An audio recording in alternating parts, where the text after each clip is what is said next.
Merci de votre participation à notre restitution sur notre étude, qui est la 12e étude que nous menons sur les pratiques de reporting extra-financier, avec bien évidemment un gros focus sur la CSRD et notamment où en sont les entreprises.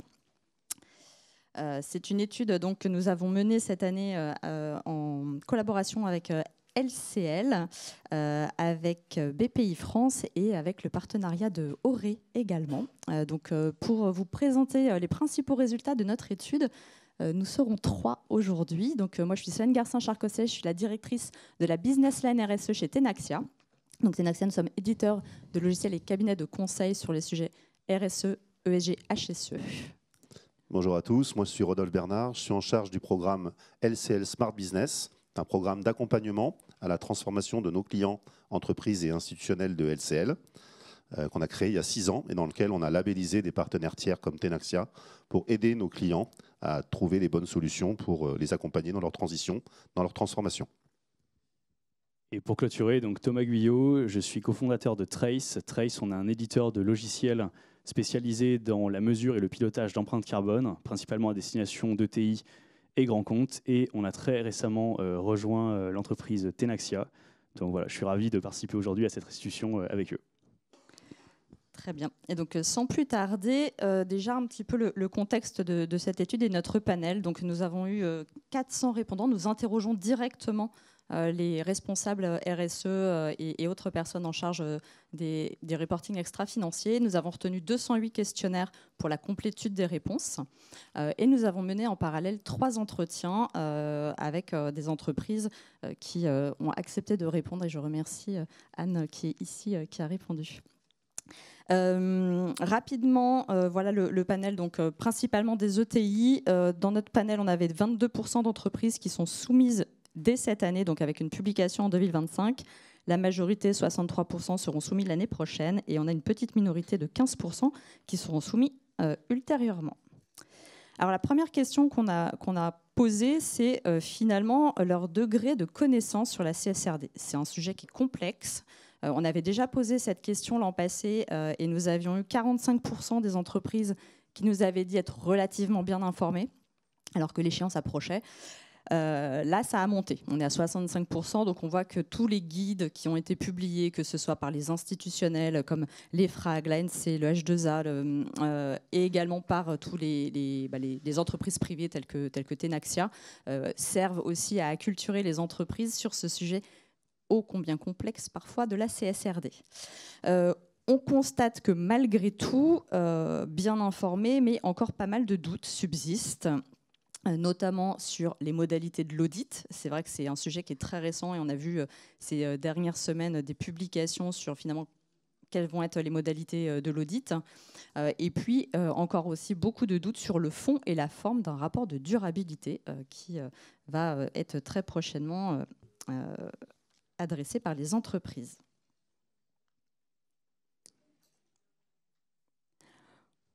Le sujet clé pour la CSRD, c'est la gouvernance. C'est un sujet, la CSRD le demande effectivement aux entreprises de publier des informations, d'être transparentes et notamment sur comment le sujet est pris en compte et va venir modifier le modèle d'affaires de l'entreprise pour tendre vers une entreprise plus responsable. Ça veut dire bien évidemment impliquer la gouvernance notamment au plus haut niveau. Et c'est ce qu'on voit. Les entreprises intègrent les comités de direction, les COMEX, dans la gouvernance. Ce qu'on voit, c'est qu'on a quand même 3%, c'est pas beaucoup, mais 3% des entreprises qui ont décidé de ne pas mettre en place de gouvernance sur le sujet CSRD. Toutes les autres ont bien compris que c'était un sujet à part entière, qu'il va falloir intégrer le sujet de la CSRD finalement dans les instances de direction, dans les instances de l'entreprise pour pouvoir traiter correctement le sujet. Et un sujet corollaire de cette gouvernance, c'est la gouvernance de la data. Beaucoup d'informations vont devoir être reportées et ça nécessite vraiment de mettre en place une gouvernance. Nous, on le voit, éditeurs de logiciels sur ces sujets.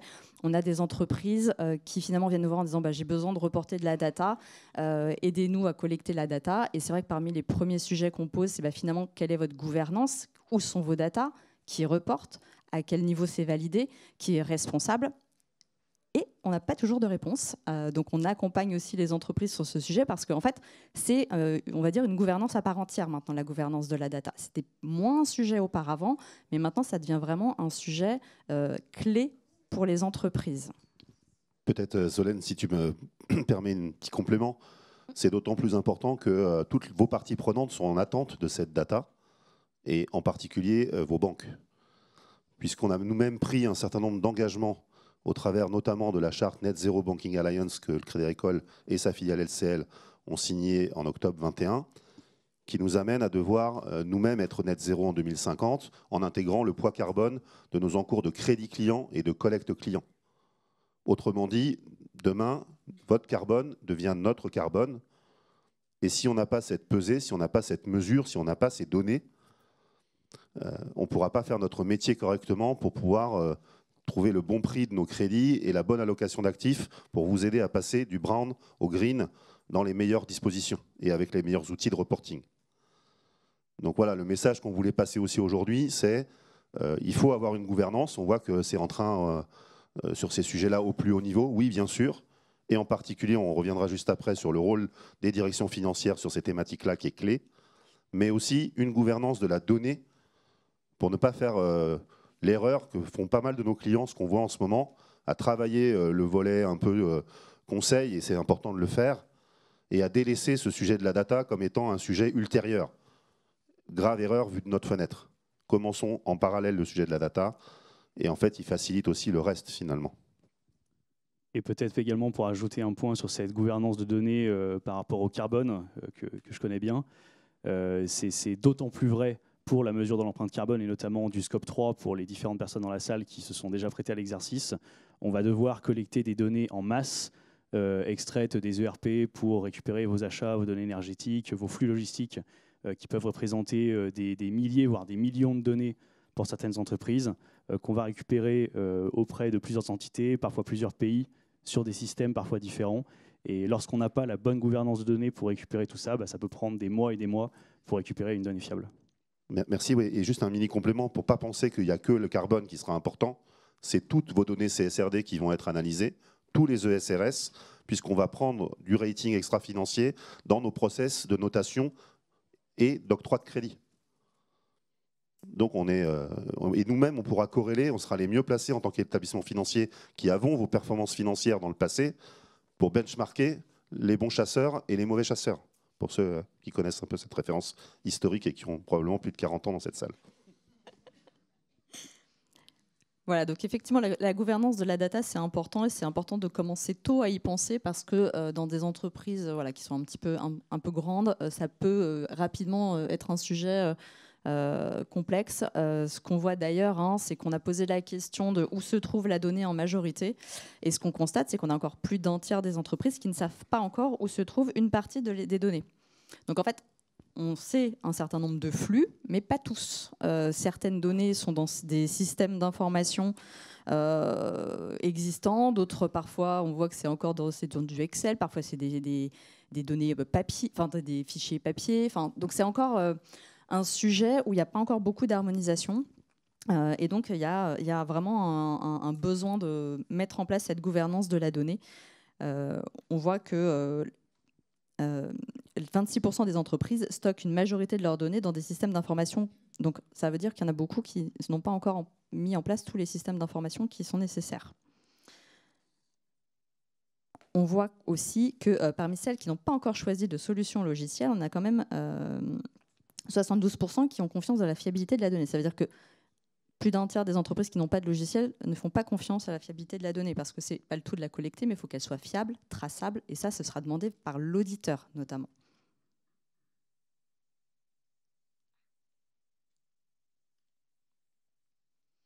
Alors pour revenir effectivement au sujet de la gouvernance, c'est ce qu'on voyait. On voit une belle augmentation de la présence de membres de CODIR, COMEX ou conseil d'administration dans l'équipe projet de la CSRD. Auparavant, ce qu'on observait avec la DPEF, c'est qu'en général, ils intervenaient à la fin, ils validaient le document, s'ils le lisaient complètement, mais ça s'arrêtait là. Maintenant, ils ont bien compris que le sujet allait au-delà d'un simple document à publier, mais que parfois, il y avait peut-être des décisions à prendre sur comment transformer le modèle d'affaires de l'entreprise, ou en tout cas bien identifier quels étaient les risques, les opportunités, les impacts qui allaient nécessiter de transformer ce modèle d'affaires. Donc on a 90% des entreprises qui ont compris ce point et qui ont intégré ces membres dans le comité CSRD. Et ce qu'on voit aussi, c'est qu'on augmente aussi la part des membres conseil d'administration, conseil de surveillance, qui sont sensibilisés à minima au sujet, 60%, voire formés pour un tiers des entreprises.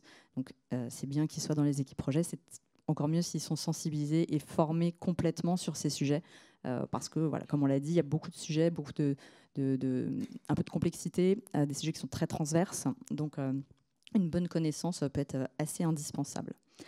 Et effectivement, dans la gouvernance sur les sujets CSRD, on voit beaucoup apparaître les directions financières qui n'étaient pas très présentes il y a quelques années. Donc sur ce point, c'est vrai qu'on voit aujourd'hui une répartition des rôles entre les directions RSE et les directions financières.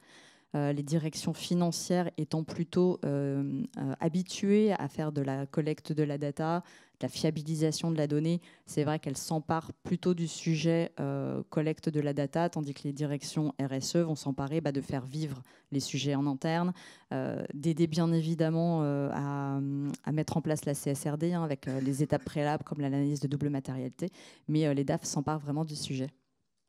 Nous, c'est pas pour nous déplaire. Enfin, ouf, il était temps. Parce que vous allez être responsable, vous, messieurs, dames, les directeurs financiers de ces sujets-là et de la validation par vos OTI ou vos experts comptables, on en parlera juste après.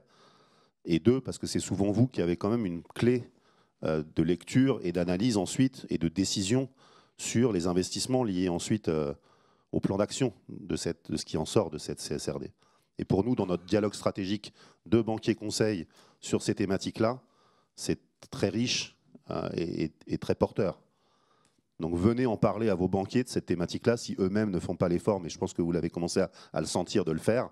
Et en tout cas, ceux d'LCL, vous pouvez être sûr qu'ils vont venir vous voir pour aborder le sujet, comment vous êtes formés, c'est quoi vos outils, et vous trouvez toutes les solutions nécessaires, utiles, notamment dans la palette de notre programme d'accompagnement Smart Business, mais pas que.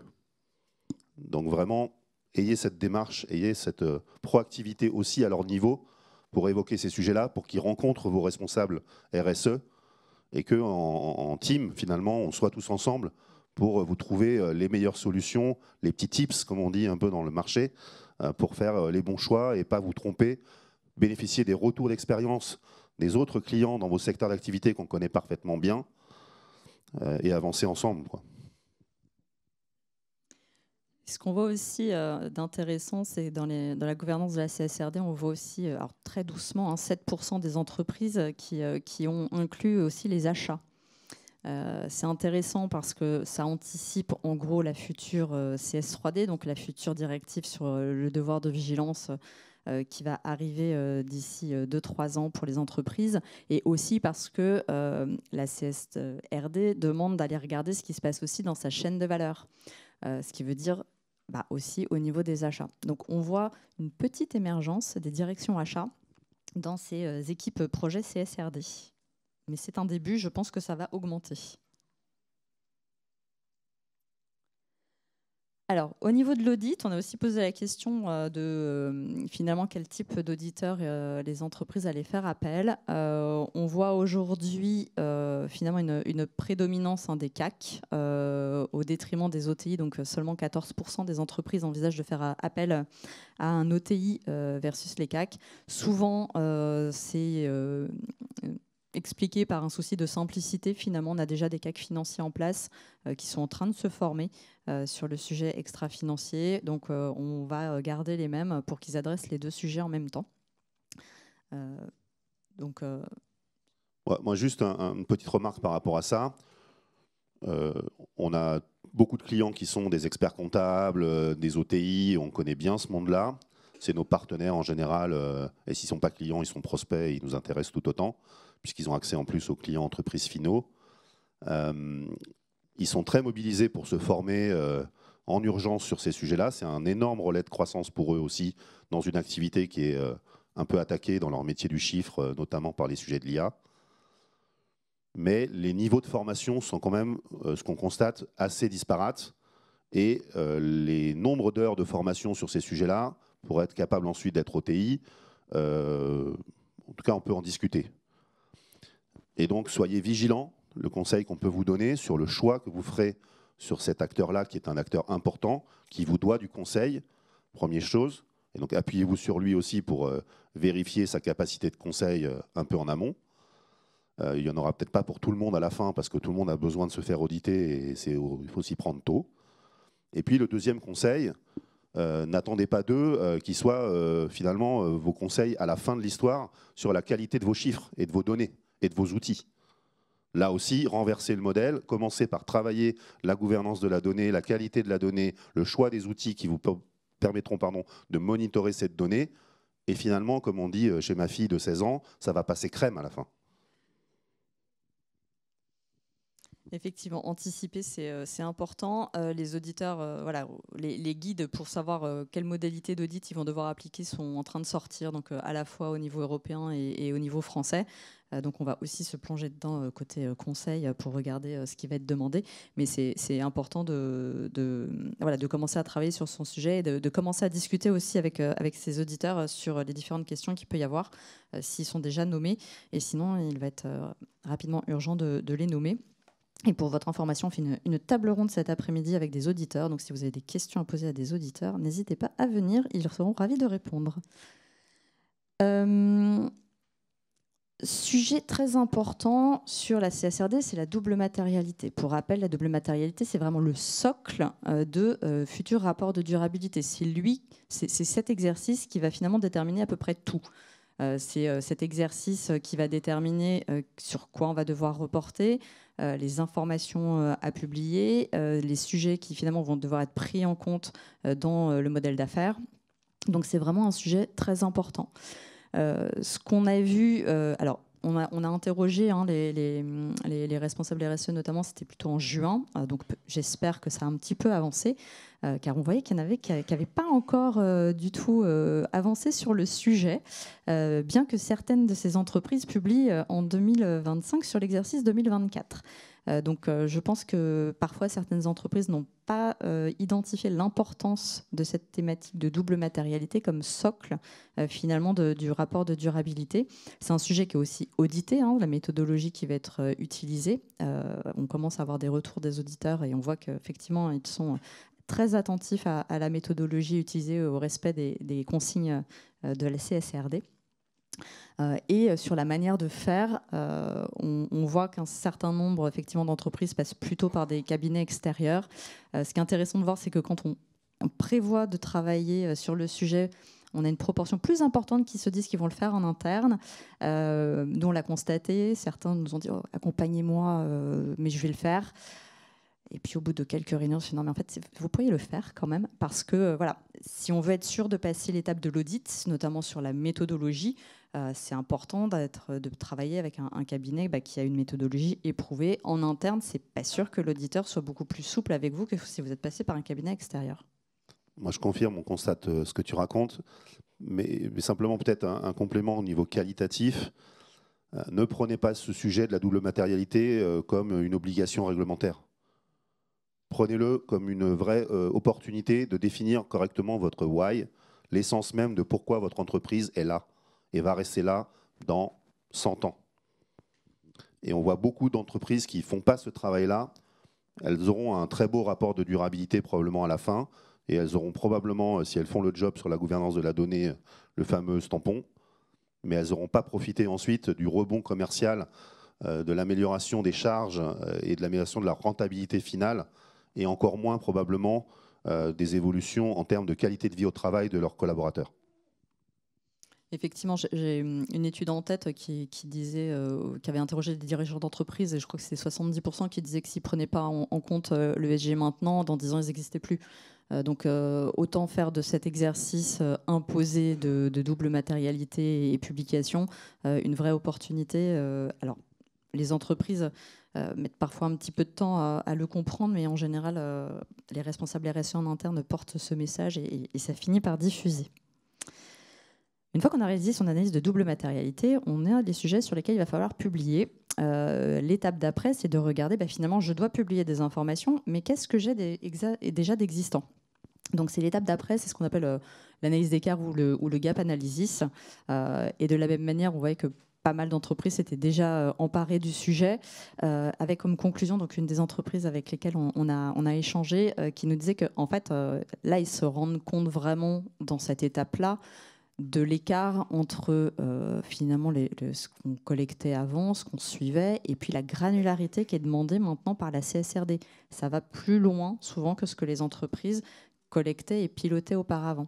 Ce qui veut dire un nombre de sujets plus importants parfois, des sujets qu'on n'avait pas forcément abordés, ou pas forcément sous l'angle qui est demandé par la CSRD, et puis aussi le nombre d'indicateurs à reporter qui est supérieur à ce qu'il y avait auparavant.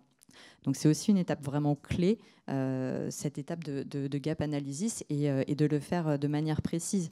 Nous, quand on récupère des clients au niveau logiciel, c'est le premier sujet, la première question qu'on leur pose, c'est est-ce que vous pouvez nous fournir votre analyse d'écart pour savoir comment on peut vous aider finalement à adapter le bon niveau de granularité entre ce que vous avez déjà et ce qui est demandé par la CSRD.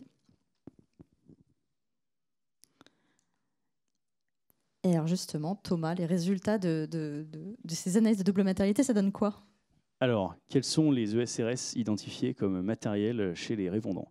Donc déjà, premièrement, je suis personnellement très content de voir que l'ESRS majeur est évidemment le changement climatique, avec 98% d'entreprises qui l'ont identifié comme matériel, et notamment avec très souvent l'atténuation carbone, la trajectoire carbone qui revient.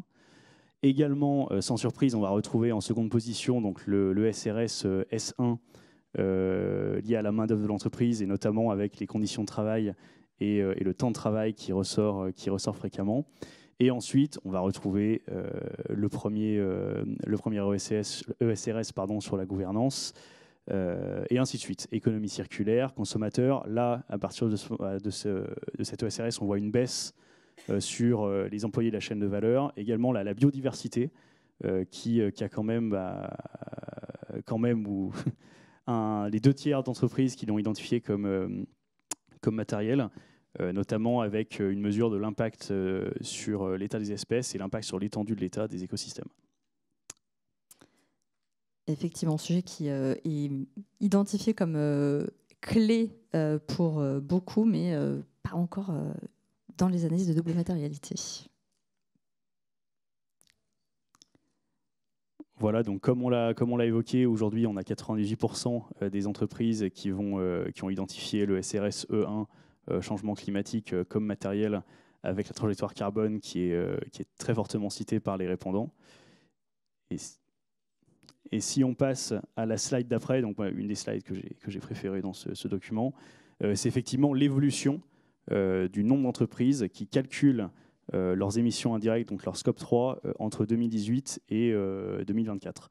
Donc à l'époque où Trace est né en 2020, on voit qu'on avait 48% des entreprises qui mesuraient leur scope 3, sachant qu'à l'époque, la mesure du scope 3 n'était pas obligatoire chaque année. D'ailleurs, ce n'était pas du tout obligatoire, c'est le scope 1 et 2. Et là, en 2022, on voit un boom de la mesure carbone, et aujourd'hui, en 2024, on a 91% des entreprises qui ont entamé, en tout cas, des initiatives de mesure du scope 3.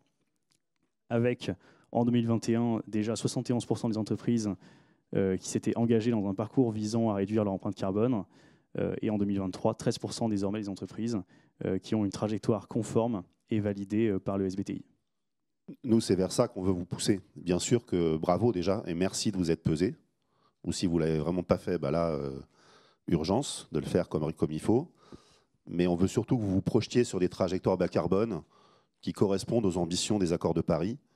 Parce que, comme je vous l'ai dit tout à l'heure, en plus, votre carbone étant le nôtre dans notre relation client, si on ne vous aide pas à le faire correctement, on va avoir du mal tous ensemble à continuer à vivre paisiblement nos rapports client-banquier. Et je parle en tant que banquier, je pourrais me mettre la casquette d'investisseur de la même façon, de fournisseur clé, de vos collaborateurs, de vos clients. Voilà, toutes vos parties prenantes, elles attendent ça. Donc lancez-vous sur des trajectoires bas carbone, projetez-vous avec vos plans d'action, et on sera là en plus pour financer les CAPEX et les OPEX une fois que vous les aurez déterminés et qu'on vous aidera à le faire.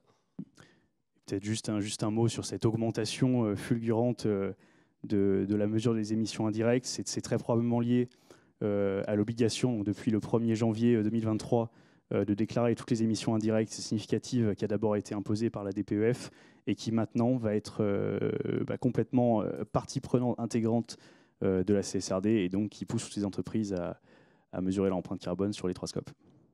Effectivement, avec les entreprises qui commencent à se mettre en conformité avec la CSRD, on va aborder plutôt 3 sujets avec elles. L'analyse de double matérialité qui est le premier sujet, la data, la collecte de la data, la gouvernance de la data qui est le deuxième sujet. Et effectivement, si ce n'est pas encore fait, la mesure de l'empreinte carbone, mais juste derrière le plan de transition qui va avec. Voilà. Donc maintenant, par rapport à tous ces enjeux liés au changement climatique, quelles solutions ont été mises en place par les entreprises pour la réalisation de l'ESRS E1.6 et l'ESRS E1.3.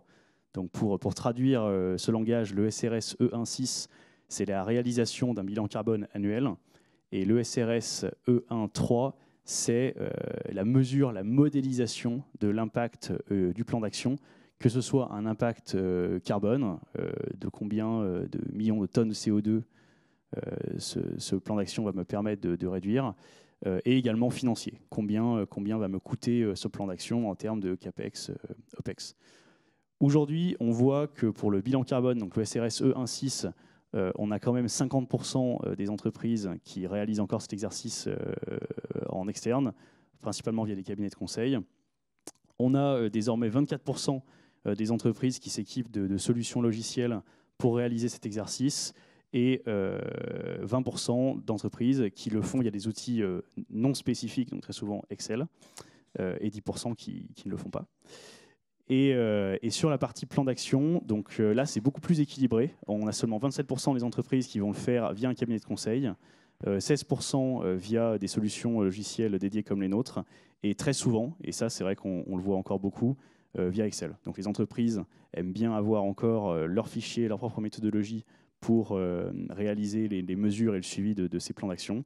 Et bien évidemment, c'est quelque chose de beaucoup moins on va dire, actuel chez les entreprises, ce plan de transition, et donc on a encore 30% des entreprises qui ont rien mis en place.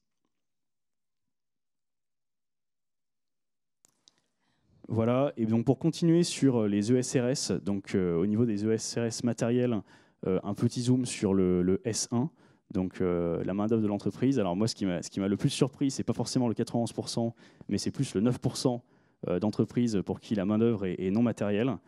Et les principaux sujets matériels donc retenus pour le SRS S1, ça va être donc premièrement les conditions de travail, le temps de travail, l'égalité de traitement et égalité des chances pour tous, et les revenus, les salaires. Et deuxièmement, pour le SRS G1, donc la conduite des affaires, là les principaux sujets retenus par les entreprises sont la gestion de la relation avec les fournisseurs. Deuxièmement, la culture d'entreprise. Donc ça, c'était assez étonnant, mais la culture d'entreprise est un des éléments les plus remontés. Et troisièmement, la corruption et le versement de pots de vin. Moins étonnant que les cultures d'entreprise. Et peut-être un dernier mot au niveau de l'ESRS E4 sur la biodiversité. Donc comme on le disait, avec 63% d'entreprises qui vont avoir cette ESRS comme étant déclarée comme matérielle. Les sous-thèmes sont notamment l'impact sur l'état des espèces et l'impact sur l'étendue des écosystèmes, qui sont mentionnés à plusieurs reprises. Et on a fait un petit lien qui est directement lié aussi à la biodiversité et aux écosystèmes sur l'ESRS E1.7, donc sur la participation et le financement de projets d'absorption et d'atténuation des émissions de GES. Donc là, on voit encore qu'aujourd'hui, on a un pourcentage assez faible des entreprises qui vont participer à des projets de contribution carbone, donc avec 28% d'entreprises qui ont répondu oui. Donc on voit, et d'ailleurs ça traduit un résultat sur le SRS climatique, que les entreprises sont quand même plus orientées aujourd'hui sur la réduction des émissions plutôt que cette contribution. Et il y a potentiellement aussi un lien lié aux différents bad buzz qu'il y a pu avoir récemment sur ce sujet qui a un peu contraint les entreprises à ne pas s'y lancer. Moi, je crois que ça va être un peu l'or bleu des années qui viennent. Ce qui est compliqué dans l'instant, ce qu'on remarque, c'est la difficulté de mesurer, parce que c'est complexe, parce que Les standards internationaux ne sont pas encore en place. Je rappelle quand même que sur le sujet de la CSRD, dans un premier temps, on peut très bien avoir une description qualitative de l'analyse.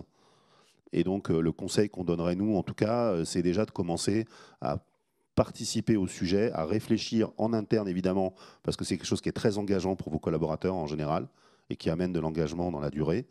Et vous avez quand même énormément d'acteurs qui ont commencé à pousser l'aide dans des rapports de biodiversité qui sont de bonne facture et qui donnent quand même un peu les bases derrière.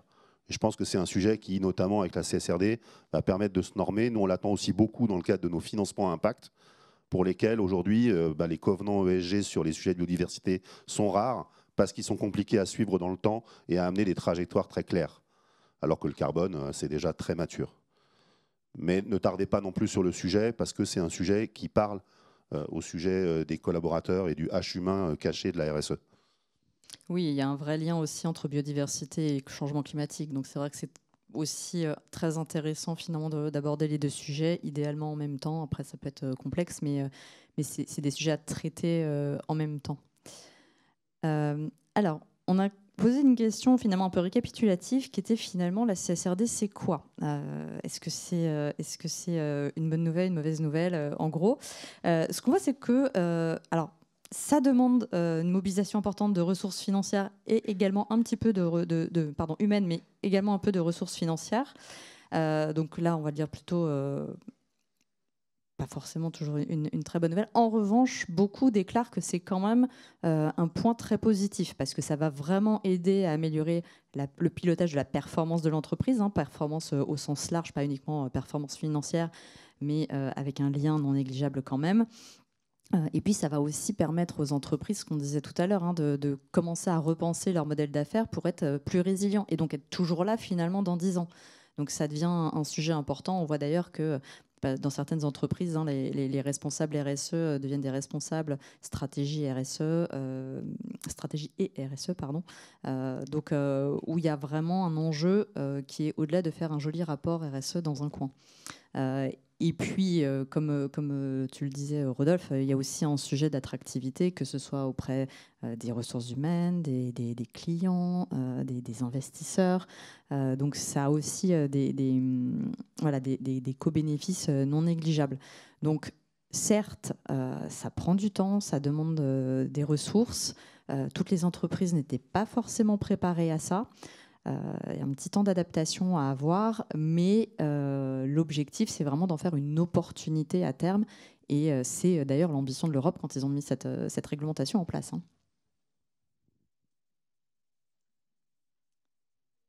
Voilà, donc c'était nos principaux résultats de l'étude. On vous a fait un extrait, on a encore quelques informations complémentaires dans notre étude qui sera publiée.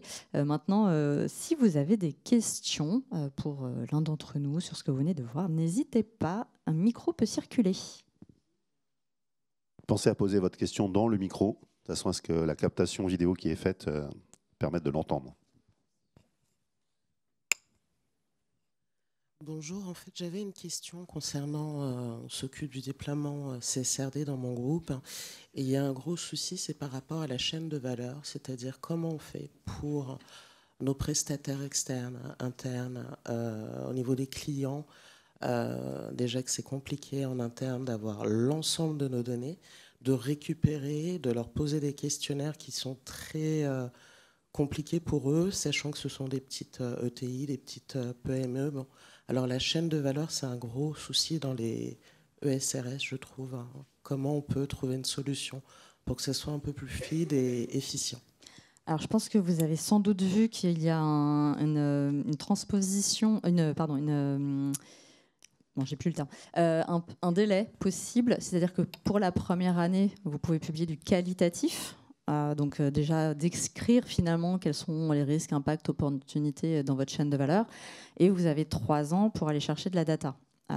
L'objectif de l'Europe, c'est que déjà les entreprises que vous avez dans votre chaîne de valeur qui sont soumises à la CSRD auront demain elles-mêmes publié les informations. Après, toutes les entreprises qui ne sont pas soumises aujourd'hui à la CSRD, typiquement les PME non cotées qui ne le sont pas, ils ont édité un référentiel pour volontaires, pour les PME volontaires. Donc si certaines de vos PME dans votre chaîne de valeur ont envie de se lancer, qu'ils n'hésitent pas. Alors, on sait que ça va être compliqué, toutes ne vont pas le faire. Il y a encore des délais parce que c'est encore une version draft, ce n'est pas encore la version définitive. Votre chaîne de valeur, de toute façon, vous allez leur poser des questions, mais vous ne serez pas les seuls à leur poser les questions. Donc c'est aussi l'ambition de l'Europe, c'est de se dire, en fait, d'ici 3 ans, ils auront reçu tellement de questions qu'ils vont devoir s'y mettre à un moment ou à un autre. Donc ils ont un référentiel volontaire pour savoir comment faire. On travaille avec un groupe de travail dans l'énergie et en fait ils sont en train de travailler, les grands donneurs d'ordre, sur finalement on est en train de se mettre d'accord sur c'est quoi les informations qu'on va demander à nos PME dans notre chaîne de valeur. Donc il y a aussi un travail intéressant à faire de coopération aussi entre acteurs pour se dire organisons-nous pour aller poser ensemble les mêmes questions. Voilà, donc vous avez encore un tout petit peu de temps sur la data quanti. M'autoriser un petit complément de retour d'expérience, mais vu de ma fenêtre, derrière les entreprises que vous appelez les PME et les ETI qui sont vos clients, vos fournisseurs, il y a souvent des humains qui les dirigent. Et tout comme vous, vous avez 2 grands axes de travail, la carotte et le bâton. Et à partir de là, on voit quand même beaucoup de nos clients qui ont modifié leurs règles, par exemple sur le sujet des achats, pour mettre des poids significatifs dans la décision et qui le font savoir à leurs fournisseurs, mais en leur laissant du temps ensuite pour s'adapter.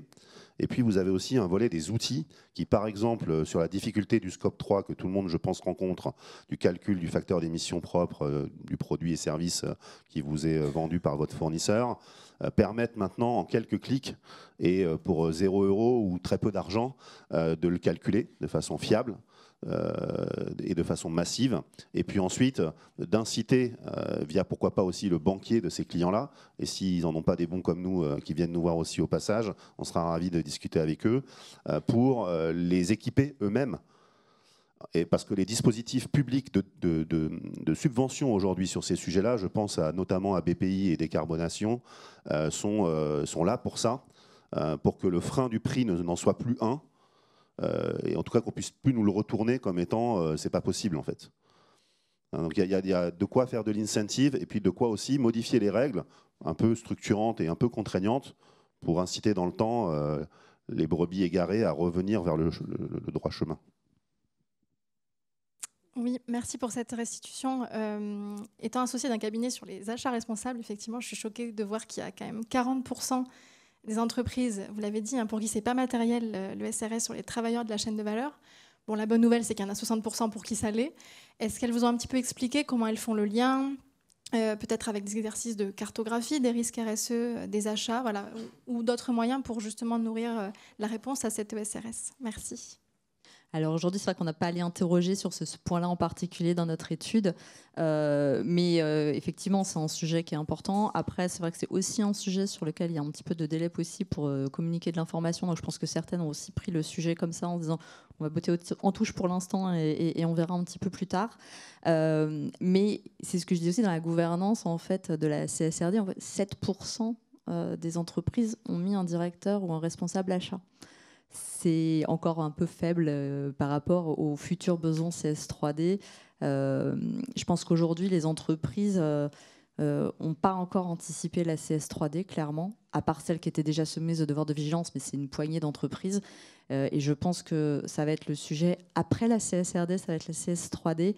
Et je pense qu'on aura à peu près la même prise de conscience qu'il y a eu sur la CSRD de l'importance du sujet CS3D. Et ce sujet devrait peut-être remonter dans les années à venir proches. Peut-être un complément, moi je pense qu'ils travaillent en ce moment pas mal sur le sujet carbone lié aux achats, mais dès que ça va être calé comme il faut, forcément ils vont devoir tomber sur les difficultés complémentaires et donc prendre le truc à bras-le-corps et peut-être vous faire travailler intelligemment pour les aider à trouver les bonnes solutions là-dessus, quoi. C'est plutôt prometteur en termes de développement business pour votre activité.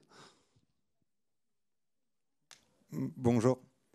Du coup, merci à vous pour ce partage. Moi, j'avais une question relativement simple pour vous de votre côté. Dans la sélection des outils de reporting, quels sont les critères pris en considération par les clients?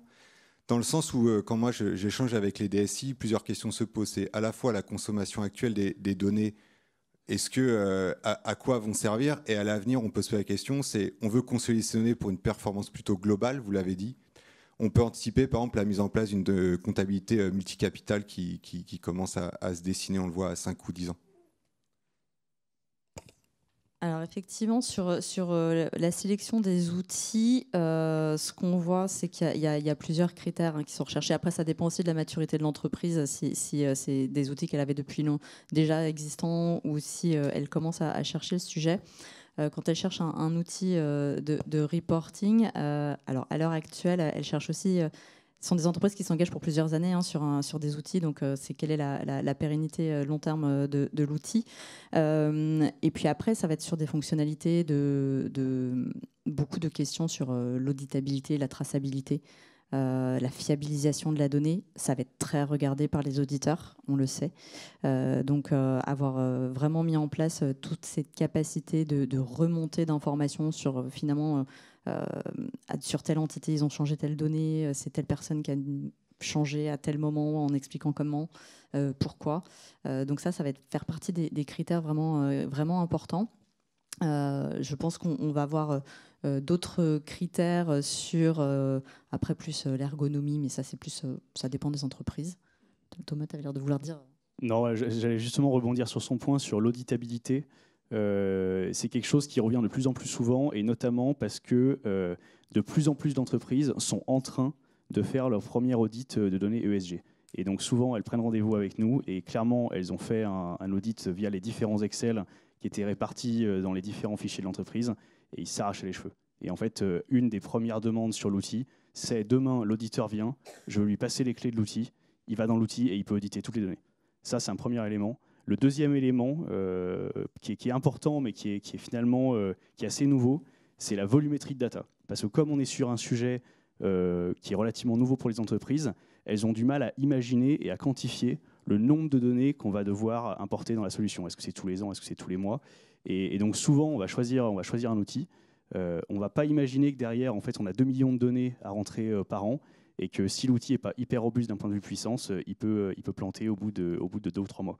Donc ça aussi, la capacité de traitement de données, c'est quelque chose qu'on voit de plus en plus souvent et qui devient prioritaire dans le choix des outils. Moi, peut-être avec un tout petit peu de hauteur complémentaire, mais qui ne sont pas du tout dans la partie technique, mais ce qui me semble intéressant de partager, c'est qu'en réalité, il y a beaucoup d'entreprises qui étaient parties dans le choix d'un certain nombre d'outils avant la CSRD, sur le pilotage de leurs indicateurs de la RSE. Et nous, on s'en servait aussi dans le cadre de nos financements impact pour pouvoir suivre un certain nombre d'autres indicateurs. Et là, d'un seul coup, il faut faire vent debout pour répondre aux objectifs réglementaires, entre guillemets, par rapport à ça. Et moi, je trouve, perso, qu'on en oublie un peu l'utilisation qu'on va en faire au quotidien ensuite dans le pilotage de nos différentes BU et dans l'amélioration sur la partie plan d'action derrière. Donc oui, il y a bien la bonne analyse, les bons choix par rapport... et vous ne trompez pas des bons acteurs pour choisir vos outils, mais pensez-les aussi pour ceux qui vont les utiliser au quotidien, dans leur côté efficace, l'amener l'efficience dans ce qu'on veut vraiment piloter, et ensuite l'amélioration qu'on veut porter, puisqu'encore une fois, l'idée, ce n'est pas que de se peser, mais d'aller dans les trajectoires, notamment de décarbonation. Alors, je rebondis un tout petit point par rapport à ce que disait Rodolphe, que j'ai oublié, mais qui est extrêmement important, c'est la simplicité d'utilisation de la solution. Parce que demain, vous avez beau avoir l'outil le plus puissant du monde, vous avez mis en place toute votre gouvernance de données avec un tel va récupérer telle donnée dans tel pays, telle usine, etc. Si l'outil n'est pas simple d'utilisation, vous ne récupérez pas vos données.